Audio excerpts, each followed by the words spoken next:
Good evening. Welcome to the show. You are tuned in to Let's Live with Thurman Greco, which is coming to you from scenic downtown Woodstock, New York, and it's also coming to you from YouTube. Now, this is what, the third visit or the fourth? Oh my goodness, I think it's the fifth or sixth. Fifth, there's some, there are a lot of them. And so, if this is your first time to tune in and you'd like to maybe find out some more, there are back productions on YouTube that you can go to, because we have got Casey tonight. Now, Casey has come with her German Shepherd before.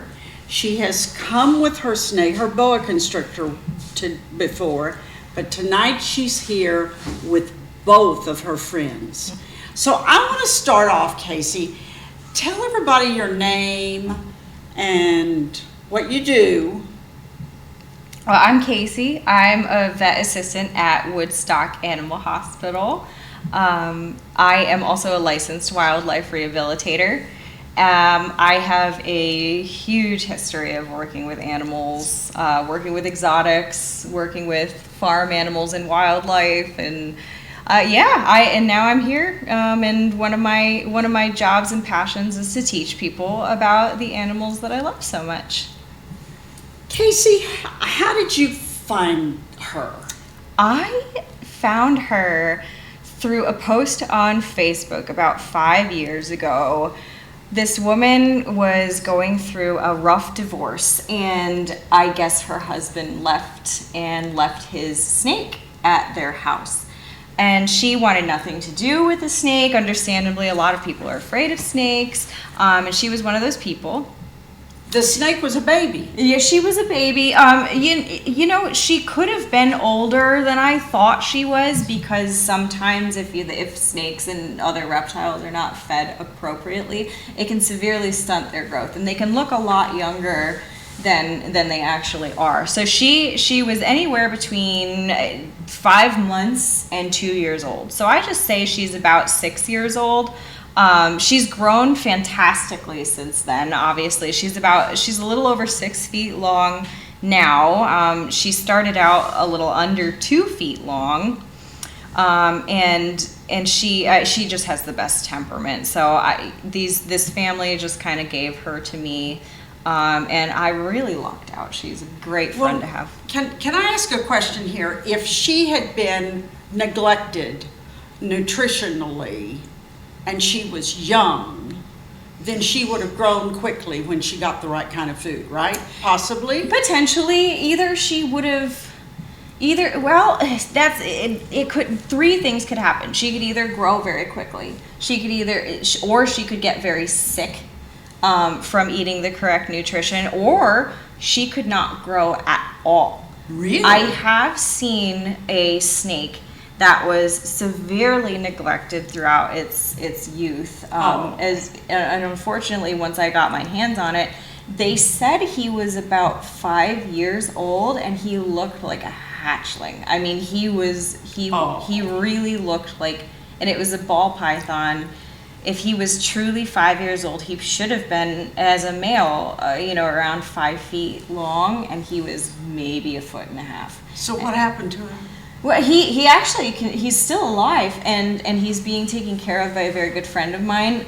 He has some trouble with, ball pythons can be picky eaters anyway, so he has some trouble with feeding, and every now and then he will have to force feed him, which is not super easy to do, obviously, because snakes' mouths are filled with backwards facing teeth, at least the constrictors and the colubrids. So force feeding a snake can be pretty tough, because getting their mouth open. So, and also he has some issues with what's called stuck shed. Snakes shed often once they're ready to grow. So they shed their entire skin, and what they're supposed to do is shed it all off in one piece. And when they do that, when they're able to shed from the nose to the tail in one fell swoop, all comes off in one piece, you know that your enclosure is properly humidified, And B, they're relatively healthy. So this particular snake, you know, just through having been neglected throughout his youth, he doesn't really shed all at once. So he needs to be soaked often. He needs to have his shed manually removed often. And believe it or not, when they do shed, they actually shed the skin on their eyeballs as well. It's called an eye cap. So when you have a full shed, on the head of the shed, you can see the eye cap. You can see essentially the eyeball. It's the skin that goes over the eyeball. And with snakes that suffer with stuck shed, sometimes those eye caps can kind of collect, and then you have to manually remove them. Hang on, let me just. Well, now this one you got is the guy took off, left the baby snake. She put an ad on Facebook, and you went over to the house and came away with the snake? Yeah, yes I did. She just gave her to me. She gave her enclosure to me. She gave me everything that was in there as well. And do you know what you said? Was she saying no to a lot of people, or were you the first person that showed up? That I'm not too sure. I know that there were other people commenting on it, on the post on Facebook, but I'm not sure if, because at the time I was living in Florida, and I was working with reptiles at the time. I worked for a reptile breeder and also an exotic animal sanctuary. So I think she was like, oh, you know, this person already rescues reptiles, so this is a good fit. Yeah, every animal that I've actually ever owned has been free. Wow. Well, I say free. Obviously, vet bills are not free, but I've never paid for a pet. They always kind of just show up, and that was no different with her. So I went to the house. She had 2 children. You know, it was a lot, and the woman was terrified of this snake. She didn't want to go near the enclosure, even though it was like a properly closed enclosure. Unfortunately, the man had left like a week before, so there wasn't any water left. She had no idea when she was last fed. She had no idea when she had last shed. Took off. He just took off. So I didn't have much information on her in the beginning. So her and I just kind of had to grow together and learn about each other. Everybody was lucky that she didn't just take the enclosure outside and open the door. Especially in Florida, and I commended her for that. I really did, because that is tough. And unfortunately, in Florida, they have such a massive issue with invasive species. And there are invasive boa constrictors in Florida, but the biggest issue is the Burmese python, which is now illegal to own in Florida. But they have found these guys out in the wild in Florida as well, where people, obviously, these are from South America. They're not native to Florida. They should not be there. So when you see a snake like this in Florida, you know somebody that has let it go. And thankfully, she didn't do that. And she easily could have. And I'm very, very grateful that she didn't. And now I've got my girl. So you took her home, the enclosure and everything, and that was how long ago? About 5 years. And how long was she? About 2 feet, maybe 1.5 feet. Okay. Yeah, about that long. Okay, and so what is she now? About 6.5 feet. Because she's wrapped all around you. She is, yeah. Yeah. I'm 5'3" and she's taller. This is her second visit now. She's longer than she was at the last visit. She was about 5 feet the last time she was here. Yep. And so she's outgrown her enclosure. Yep. What are you doing? So I'm just going to have somebody build me a new enclosure. What you want at minimum is for the snake to be able to stretch out. Don't grab that, please. For the snake to be able to stretch out to full length, at least in the enclosure. However, when it comes to constrictors, constrictors are ambush predators. So there are certain people that are still within good animal husbandry, that will keep constrictors and pythons in smaller enclosures, because they, as ambush predators in the wild, they sit in one spot for the vast majority of their lives. They really only move to get water. They only move to find a better spot to hunt. That's it. So, where do you go? What do they do? Just sit and wait for the food to come along? Yeah, they just sit and wait for the food to come to them. So they choose a spot, that they think would they're going to get most lucky, usually a spot that's pretty close to a water source. These guys are semi-arboreal, so even though they're ambush predators, they will also climb trees to find eggs, birds, squirrels, and obviously, the Colombian version of squirrels. The color is different from what I remember. Yeah, it's pretty similar. It could just be she's in a different stage of her shed cycle. I think last time you saw her, she had just shed, and she actually hasn't shed for a while. But I was comfortable bringing her because she's not in blue. And what that means is when they are getting ready to shed, their eyes will turn milky white. As though they're blind. They'll turn a milky white color, and that's called being in blue because it's like a bluish sort of milky-ish color. And so once they're in that stage, they can be very grumpy. And the reason for that is they can't see very well, so they have to protect them. They feel like they have to protect themselves even more, and also it's not comfortable. Imagine having to wear a bodysuit that's too tight for you all the time. You just kind of want to get it off. So after that stage that they're in blue, you'll notice that their eyes will go clear again for just a short amount of time. But that's right before they're about to shed. Their eyes will go clear. So after their eyes go clear, you know that they're going to shed within a week. And typically when they're in blue and when they're about to shed, you leave them alone. They're itchy, they're uncomfortable, they can't see very well. They even the sweetest snake like her might be grumpy enough to strike, even a warning strike. But it's still scary, because these guys have a heck of a bite. Is this the only snake you have? Currently, yes. Yep. She's the only snake I have at now. Now, how were you connected into this community before you got her, or was that after you got her? I was kind of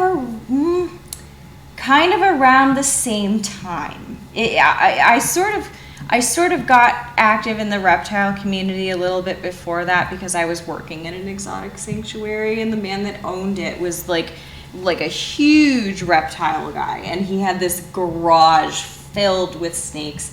He bred snakes, hundreds of snakes, different types of snakes, hot snakes, meaning venomous snakes even. So I got a great opportunity to learn about all these different species of snakes. So I, through him, and I've always been extremely interested in snakes. There is a video of me at 2.5 years old, with a garter snake in my hand, telling my dad all about how they smell with their tongue. So it's always been reptiles have always been a huge passion for me. But once I met Daniel, who owned the sanctuary in Florida, I sort of started reaching out to more people in the reptile community, and then it just grew from there at that point. Well, now he's got a sanctuary. Does that mean people can go and adopt snakes there? No, it's more kind of like a final rescue for these animals. This is their last stop? Yeah, because I think he had the mindset of it's not worth the risk. He had the permits, he had the space, he had the knowledge, and he had the help. And he had the money. And exactly. So he, and I totally understand his thought process on this because was he hoarding? No, I wouldn't say so. When it comes to no, because he was permitted. He did have people come and look around, his property, and almost all of the animals that he had were rescues. The very, very few that were not rescues, we're just very close to him. Just an animal that he's always wanted to have, he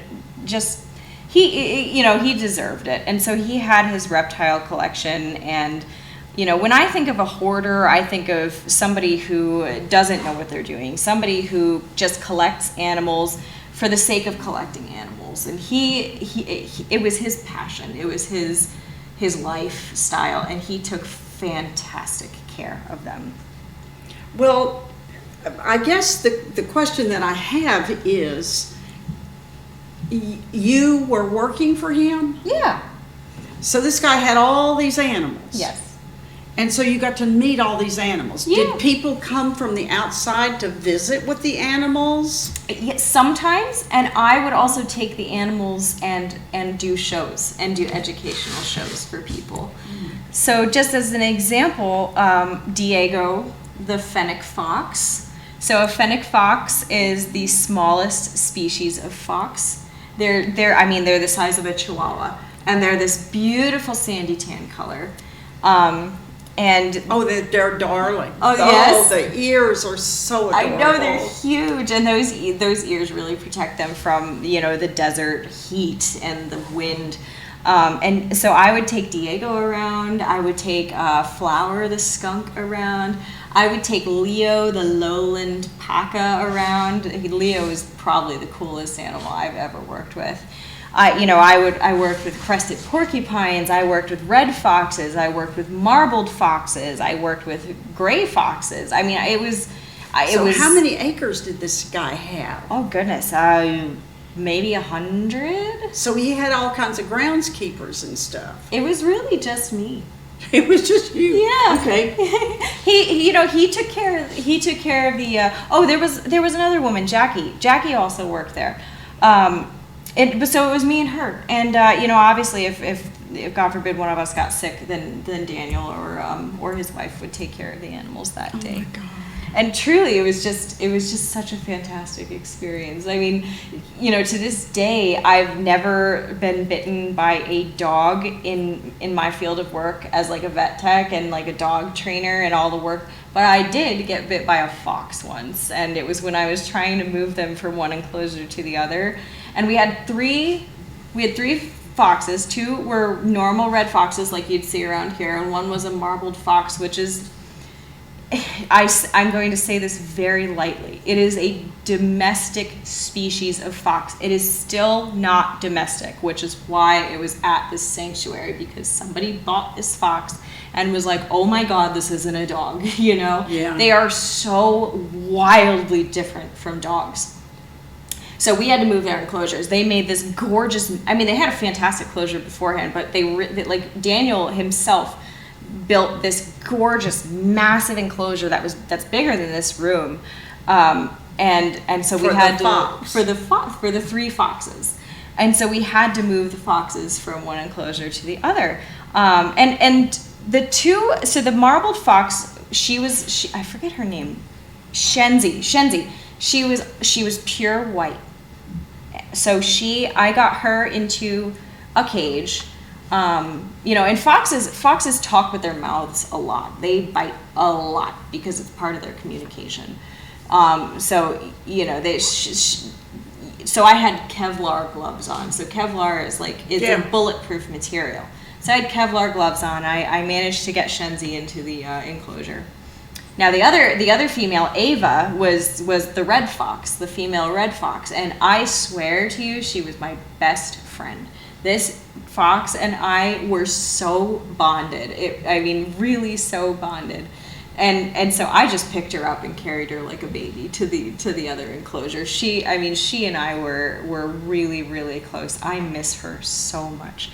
And then the last fox, Boots, was actually a wild fox at one point that somebody caught as a young fox.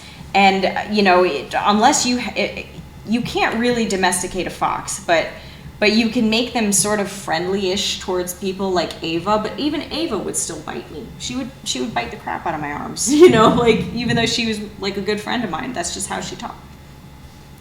But unless you get them as like a baby, you know, you're never gonna domesticate a fox. So Boots was once wild, and so I had to get him into a cage, and I had Kevlar bulletproof gloves on, and he bit right through the gloves and got me right in the thumb. Bit right through him, and I still did my job. I got him into the cage, and I got him to his new enclosure, and he loved it. And he forgave me. It took him actually a while to forgive me. You know, like dogs, it did. Dogs and cats will forgive you pretty quickly. Like I'm currently cat sitting for a very, very precious cat. That's also a client of Woodstock Animal Hospital. He really does not like his nails getting clipped. So I did clip his nails today. He forgave me like that. You know, we were best friends still afterwards. But this fox would not go near me. Wouldn't even eat in my presence after I got him into that kennel. But finally, after about a week, he finally forgave me with a bunch of treats and love and play. So you paid for it, girl. I did. It's so worth it, though. I mean, you can't work with animals without getting bit once, you know? Oh, I think getting bit is part of it. I've done not a lot of work, but I've worked with the animals, and I have had those gloves, and they just go through those gloves. Oh, right through them. Yep. It doesn't mean, and foxes are extremely intelligent. Oh my gosh, yes. Absolutely. They're smarter than a lot of people I know. Yeah, yes, I would agree with that. They're canines. They are canines. They are nothing like dogs. No. Nothing. I mean, I can't compare them really to any other animal. I really can't. I can't think of any other animal that I could compare a fox to. Maybe a raven, maybe a crow. Just kind of the mischievous, like, you know, the mischievous intelligence. That's the only real animal that I could compare a fox to, is a crow. Because they have a good sense of timing. Oh, yeah. Yeah. You know? They certainly do. How does this one view time? You know, that's a question that I kind of ask myself often because, you know, as an ambush predator, you're sitting in one spot for 80% of your life. So how does she view time? That's a good question. I have no idea. I do, however, believe that a lot of different beings, and I can't decide whether it depends on the size or just the being or species or itself. I think a lot of different animals perceive time, and plants for that matter, extremely differently. Just as an example off the top of my head, you know, it is very, very hard to swat a fly. You know, they always see you coming. It doesn't matter how quick you are, they move. So I think to a fly, we're going so slow. Yes. You know? Yes. So I wonder if everything seems fast to an animal like her. You know, because she's a lesson in like taking your time in a way. Notice how she's calmed down here lately. Yeah. When she first came, she was moving around a lot. Yeah. And now she's back into the groove here. She says, "This is the TV show, and I'm here." And you know, she's calmed down quite a bit. Yeah. So go ahead. No, I just don't know. Time is such an interesting thing, you know. And people get all wrapped up in time, and then we have, you know, people who are channeling beings that are not here anymore, and we go to the psychics to find about our Aunt Mabel, and then we have others who look into the future, and it's all different. And I'm wondering how much of that is us and how different is theirs. And then we have the German Shepherd down here. I think time goes very quickly for dogs. I don't really know how to explain that. I just think that, because, you know, the big difference between her and her is that Muggsy doesn't like to take her time, you know? Muggsy doesn't like to sit and wait. She's not an ambush predator, you know? And dogs wait. Yeah. You know, they have a posture. They do, and they're always ready to go.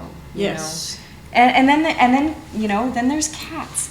You watch a cat, and in the middle of play, you'll always see them sit down, just look around, take their time, take everything in, start playing again, and then, you know, take a break, sit, look around. You know, I would think that time goes a lot slower for cats than it does for dogs. And then the slowest maybe for someone like And her. she spends 80% of her life not moving. Yeah. Yeah. And then when you go to the reptile show, what is the situation at the reptile show? Like an expo? Yeah. Do you mean an expo or the shows that I used to do? Either one. Because there are groups of animals and they're in a cage and they're in a temporary cage and it's a new temperature and a new humidity and a new environment. How does that work? I've always wondered how animals feel about that. You know, a lot of them, I'm sure, become very stressed, especially at an expo. If you've ever been to a reptile expo, they're massive. I mean, they're huge, and you know, there's thousands of people. There's thousands of reptiles, and you know, the people who are selling them often put them in very, very small enclosures. So, you know, I have that big bin over there for transporting her. Well, and it has wheels. And yes, it does. I don't use the wheels. I try to carry it. But like, if I were to sell her at a reptile expo, or not me personally, but if someone were to sell a snake of this size at a reptile expo, they might use an enclosure that's maybe this big. Yeah. Just enough for her to curl up in. in. Like the most minimum, because they want enough space on the table to be able to you know, as fit many as many animals yeah, as possible. Yeah. So, you know, I kind of have to sort of convince myself that it's not that bad because it's temporary, and I know it's temporary. I know, you know, I follow all these people on Instagram. Most of these people would be happy to take you on a tour of their facility, and their breeding operations and things like that. But you know, these reptile expos are temporary.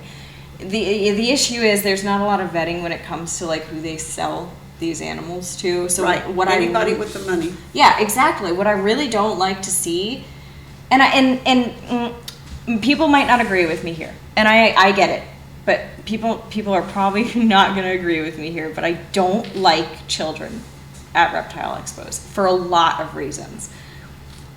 They could knock down animals. Yeah. Now, I mean, there are a lot of these you know, people who are these reptile breeders and herpetologists that have, just as an example, crested geckos. Baby crested geckos are this big. So they put them in little deli cups, you know. They put them in these little like Tupperwares kind of with like holes and like a wet towel. It's a temporary enclosure. However, children are just like smacking them around, knocking them down, and I will die on this hill. Stress is the deadliest thing in the world. to every animal, stress is the deadliest thing in the world. And even if it's not immediate, at some point, stress is going to catch up with you. And to stress these animals out in that kind of way is not fair to them. To have as quiet, obviously you can't have a quiet reptile expo, but like to have children smacking these animals around, to have that's not very fair. And another thing is, these people bring their children in, and sometimes it's kind of hard to say no to kids. I get it. I love children. It's hard for me to say no to children sometimes. But like, these are living beings.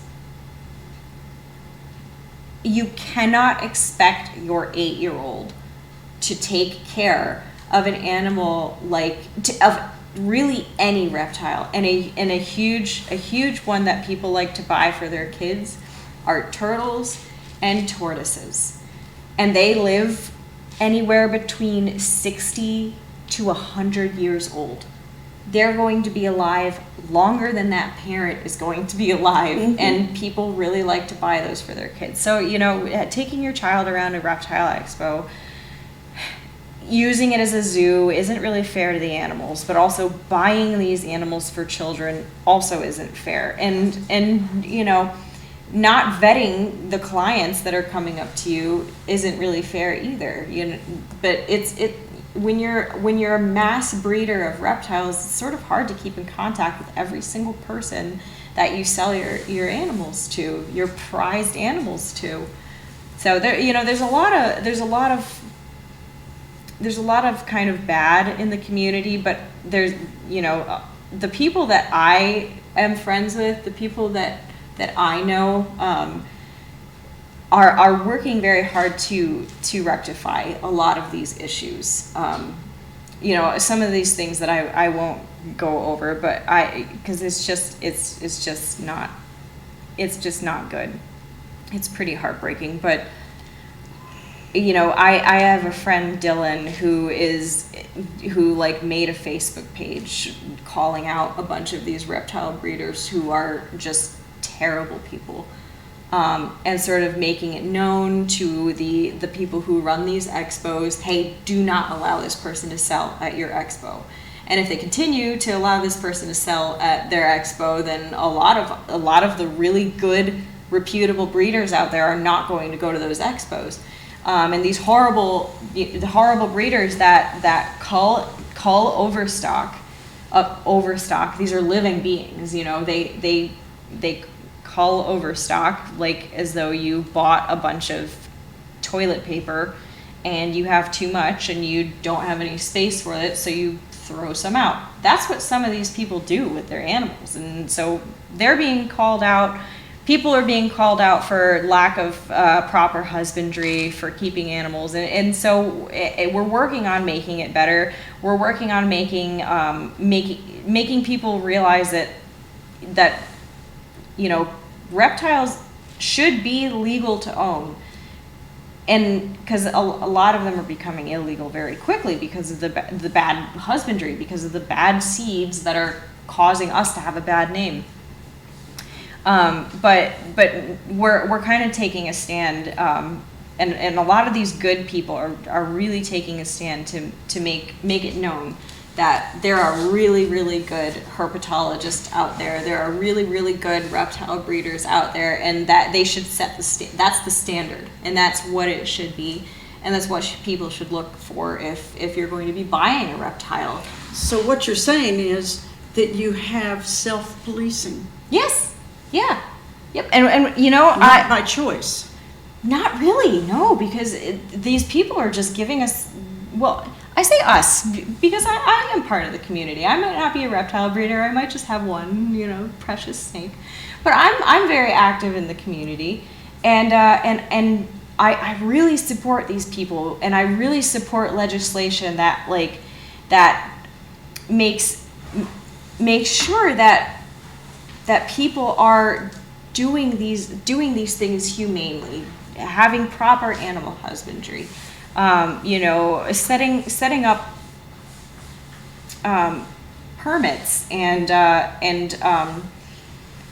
laws regarding how to take care of these animals and standards as to how to take care of these animals, and we're really working on it. And Does New York State have any laws? a lot of them. Yeah, exotic animal ownership in New York State is pretty tough. Which is kind of funny, not funny, but like kind of weird, because New York State isn't really one of those states that has to worry about invasive species regarding reptiles, because it gets really cold here. So unless there's not many reptiles other than our native reptiles like box turtles, garter snakes, things like that. Banded water snakes. Not many other reptiles can live through a winter like we have here in New York. So we don't. That's one of the things that I like about New York State, and I'm happy to live here, is somebody somewhere in the governmental hierarchy of the state has said, we're not really there, but we've got a few of these, so we're going to do something while we can. Yes. And and maybe it's not 100% right, but it's whatever. Yeah. Are there reptile shows in this area? Yeah. When is another one coming up? I think like 6 or 7 months. It happened about 6 or 7 months, actually even longer ago. It might be coming up pretty soon. How do you find out? It's usually on social media. When you follow all these people, you find out pretty quickly. I guess just following it on social media. It's the Saratoga Reptile Expo, but it's usually... Oh, really? Yeah, it's actually usually held in Albany, believe it or not. And then there's a big one that usually happens in Pennsylvania, sort of right across the border. And Pennsylvania has a lot more lax laws when it comes to reptile ownership. However, in the Pennsylvania Reptile Expo, you can buy crocodilians, which is not smart. And that's one that I don't think should be legal. But hey, there's a lot of good people out there that take good care of their animals. So hopefully they're the ones that are buying these animals. Now, this is your only snake. Yeah. It's your only serpent. Yeah. Are you planning to expand that role? If I ever get a bigger house, absolutely. If I ever own a house, I'm gonna have a whole room full of reptiles, and I'm gonna have the coolest enclosures. She's gonna have a whole wall. She's gonna have a whole cabinet to herself. How long do these little lovelies live? 20 to 25 years. So she's still young. Yeah, she is. So she has time to get a really nice enclosure. She does. Yep. And she's so healthy. I was worried recently because she hadn't pooped in a month and a half, and she usually poops every month. So she has a very strict schedule. The snake is very routine oriented. So she eats, she drinks, and then a week later she poops. Every single time. And that's it. And that she eats once a month, she drinks once a month, and she poops once a month 1 week later. So this past month, she didn't poop for she didn't poop she was 3 weeks late on her poop, and I almost brought her to the vet for it, but that would have been silly. I just you would have had, where would you have taken her? To Creature Comforts in Poughkeepsie. In Poughkeepsie. Yeah, they're fantastic. They are fantastic. Actually, while she's here, if you can see while she moves, watch the side of her. You see it? You see how her? You see that? Kind of like a caterpillar. Yeah. Yeah. Isn't that amazing? Yes. So if you look underneath her, you see how her scales are all little and facing back here. Yes. So on her belly, her oh my scales goodness! Look at that. Yeah. So these scales are called scutes, and they grab. You can you can kind of fit Now, does that hurt her? Not at all, not at all. But she moves these scoots to grab and pull. Oh, that's how she moves along. Yeah, so just like so when you see like a caterpillar sort of like, kind of lope along and use their whole body, I don't know how else to explain it. But yeah, that's they move each. There's so many different muscles. There's hundreds of muscles on their belly, and they all are attached to these scales that moves each scale along and grabs whatever is underneath them and moves them forward. How do you tell if it's a female or a male? It's an invasive process to tell if they're female or male. Oh, really? Yeah. You can't just tell when you get one. No, unfortunately, but you can also do it by DNA. There are different snakes, species of snakes that you can tell by popping, which, snakes have what's called a cloaca or a vent, so they don't have like separate holes. They just have one. Just like birds. Actually, birds and reptiles are more similar than you might think. So they just have one vent, and for certain, all snakes are different, but for certain snakes you can take the vent, and you kind of just like put your finger on one part and your other finger on the other part, and you push, okay. And like whatever comes out kind of determines what they are. Yeah. Okay. Yeah. Okay. So she's just by herself. Yeah. And she's a female. Yes, she is. Do you ever see yourself trying to find a love for her? Oh no. No. There's a lot of. She doesn't need that. I don't need that. No. No. You got enough. Yeah, she doesn't. We're happy. So she is a boa constrictor imperator.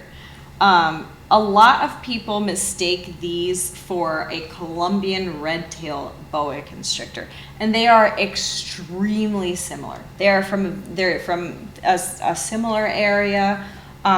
There's minute differences that unless you really know what you're looking at, you're not going to be able to tell the difference. There's very, very small differences in the head shape. Hi, sweetheart. There's differences in the pattern. These are called saddles. These patterns. So there's differences in the shape of the saddles, and the Colombian red. So that shape is not doesn't change with the snake. It changes with the breed. With the species, with yes. the species, yes. Okay. Yes, it does. Obviously, all of them are different. They're not all Colombian or all boa constrictor imperators aren't going to look exactly like you her. said she's an imperator? A boa constrictor imperator, yes. What is that? It's actually just a common boa constrictor. It's the most common. That's a very fancy name. Yeah. For such a lovely animal. I don't know if you can see, but she has a mustache. She's darling. Isn't she? Do you see her mustache? Yeah. Isn't it the cutest thing? Gosh, I love She's her darling, so and she's so calm now. Yeah. And I also want to show you another thing is, so you can tell that she is not stressed because of how often she's flicking her tongue out.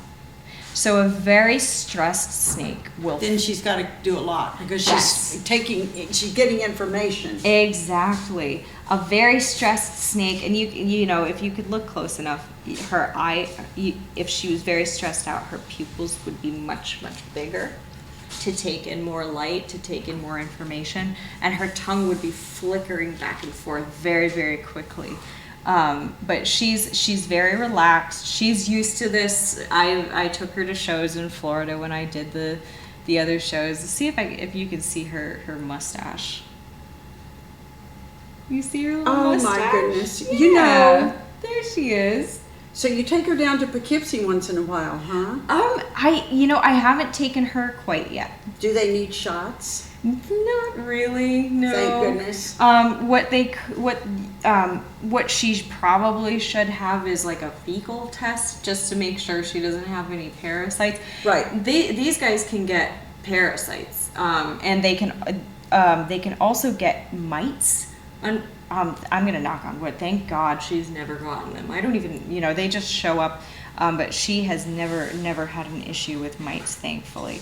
Well, now, mites would be itchy. How does she scratch? She rubs. She just rubs against. I have several things in her enclosure. So that's another thing about like enclosures and husbandry for snakes. You have to have something in there that's at least a little bit abrasive. Hi, sweet girl.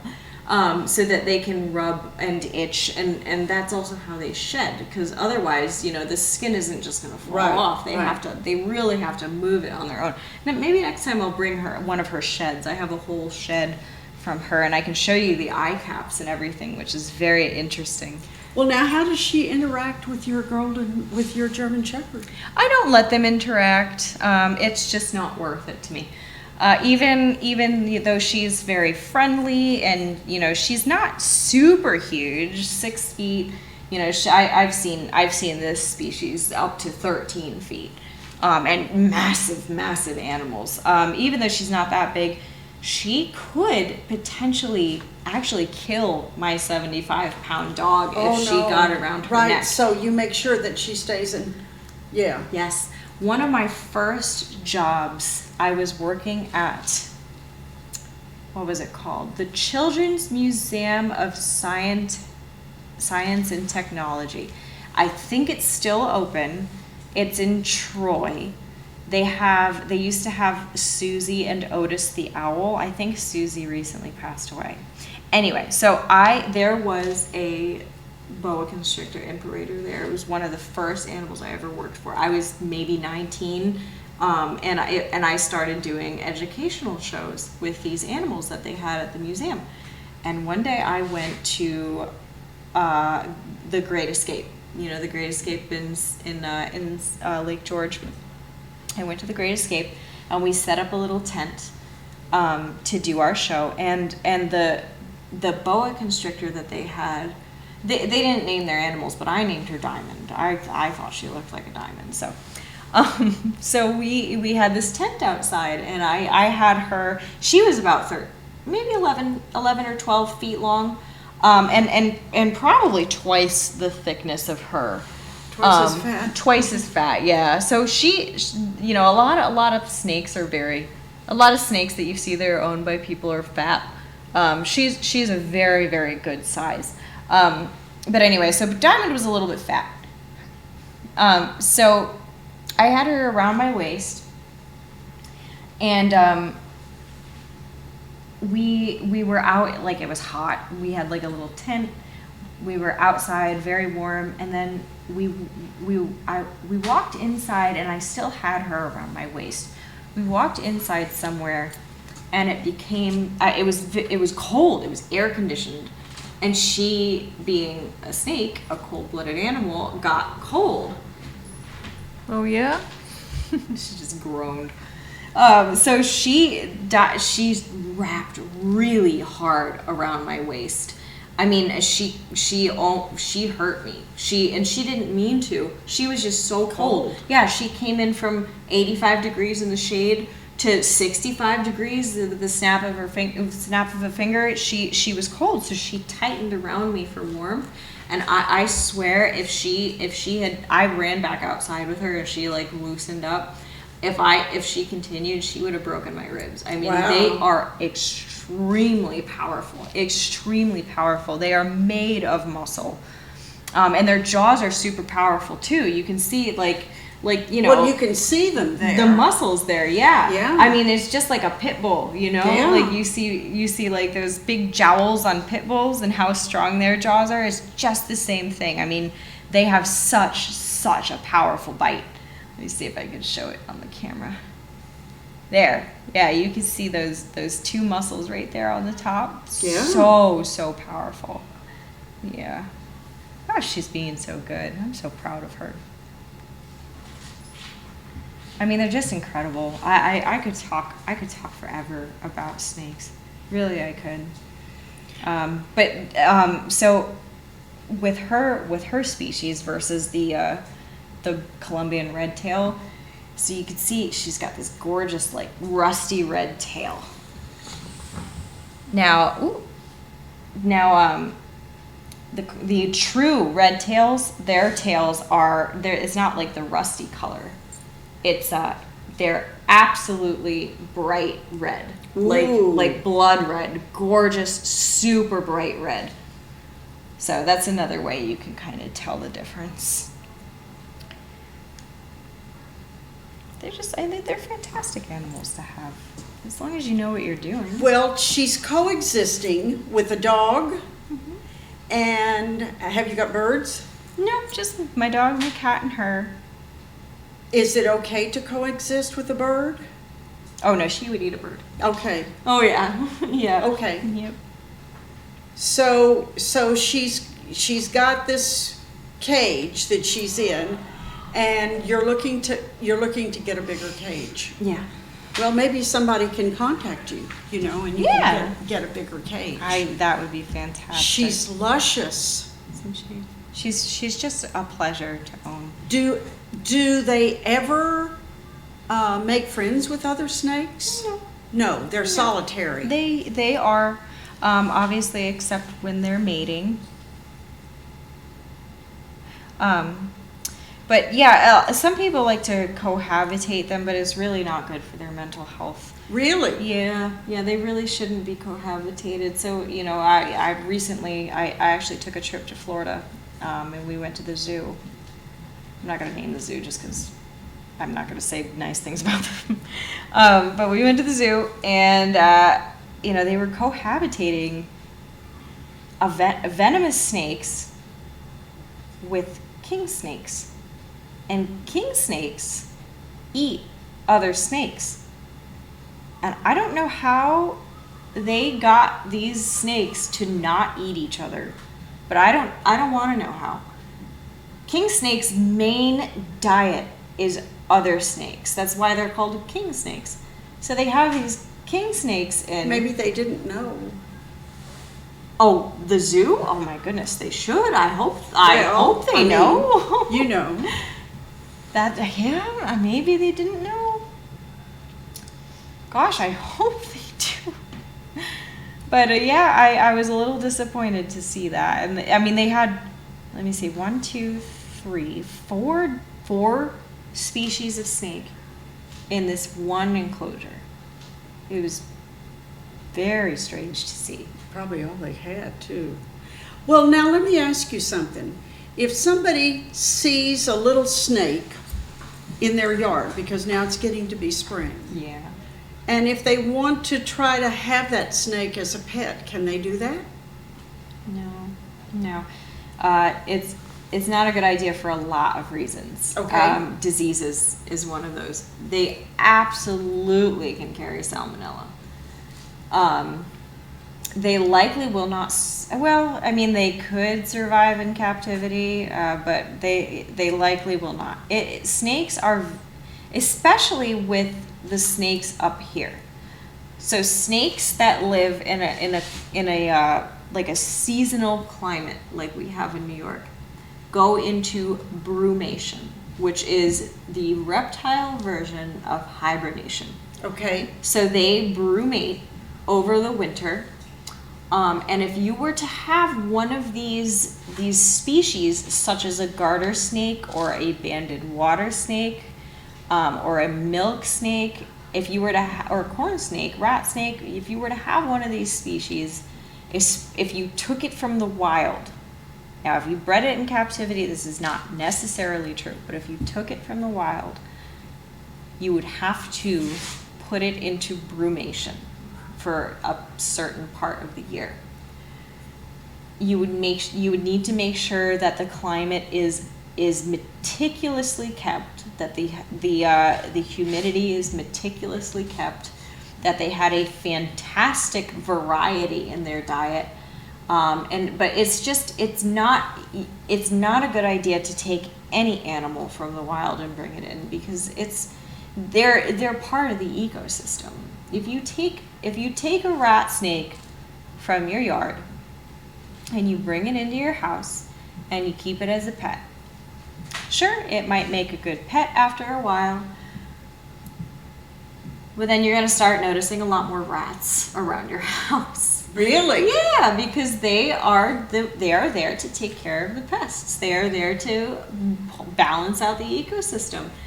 You know, they're very, very important to have. As a matter of fact, you know, some people, and I don't recommend this, but it does happen. Some people, you know, as a form of pest control, will go out, find rat snakes, find, you know, any kind of, namely rat snakes, and they will put them near their house. They will put them in their yard. And it's sort of a natural pest control. And it works, but I don't recommend it because you're still moving an animal out of its natural environment. So what you're really saying is that snakes really are not pets. Not really. They're one of those animals that you know. So I think you and I have had this conversation before. Snakes don't really have the spectrum of emotion that we do. Oh my goodness, we're down to 4 minutes. That's what happened before. We got to talking I know. about this and it was time, and I got slow to coming to it. Listen, I want to thank everybody for watching this show. I found it fascinating. And I want to thank you so much, Ellen. You are just so fabulous. You are so wonderful. And I really appreciate this. This has been a wonderful, I think this has been a really good show. So thank you, everybody. And you'll either see it on Channel 23 or you'll see it on YouTube. And Casey, how can people get in touch with you because of the wildlife? You can email me at Casey, Casey, .Seleman, Seleman, @yahoo.com. Or you can call Woodstock Animal Hospital and ask for me. Oh, wow. Okay. Yep. Well, thank you so much, Ellen.